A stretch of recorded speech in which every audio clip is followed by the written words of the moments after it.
Medieval era was a period of European prosperity. Trade with Europeans was booming. The English, the French, Portuguese, the Dutch, the Danes all had set up their factories in India. Shivaji Maharaj welcomed the Europeans to set up factories in his kingdom. There used to be regular trade between the Europeans and the Marathas, and mind you, that was not just one way. Along with welcoming Europeans to set up factories in India, it can be seen from the English documents that Shivaji Maharaj's merchant fleet plied as far as the Persian Gulf and Red Sea. But Shivaji Maharaj had also realized that the Europeans have the ambition to grab the political power in India. It can be clearly seen from a document drafted by Shivaji Maharaj's minister in which he states that the Europeans should not be allowed to settle permanently. Their factories should be in exterior parts, and that too within range and control of strong forts. It also mentions that Europeans should not be allowed inside the sea forts, which are important from defense point of view.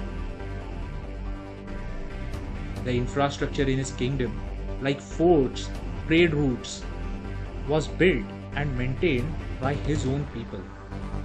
Barring a help from Portuguese to build his initial ships in his navy, Shivaji Maharaj did not involve Europeans in infrastructure and defense projects, or any kind of government services in his kingdom.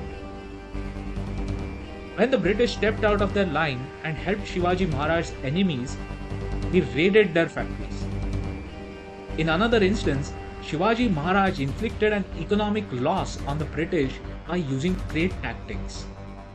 If we compare this with today, we can see that the Chinese have built important infra projects in foreign nations and later have claimed their authority on that infra by debt trapping the nation. Shivaji Maharaj was a very wise and a smart man. He was way ahead of his times. He knew Europeans would do the same like the Chinese today if they are involved in key projects, and hence he didn't involve them in any. He built his own local team to build his infrastructure. Shivaji Maharaj had understood what his people needed. He knew how to get the best out of them. He always went out of the way to support his people, and that is why he is remembered, celebrated, and adored even today, that is 350 years after his existence. Shivaji Maharaj knew his political rivals and economic competitors very well. His policy with the foreigners is best described by the English president in India. He called Shivaji Maharaj their fairest friend and noblest enemy.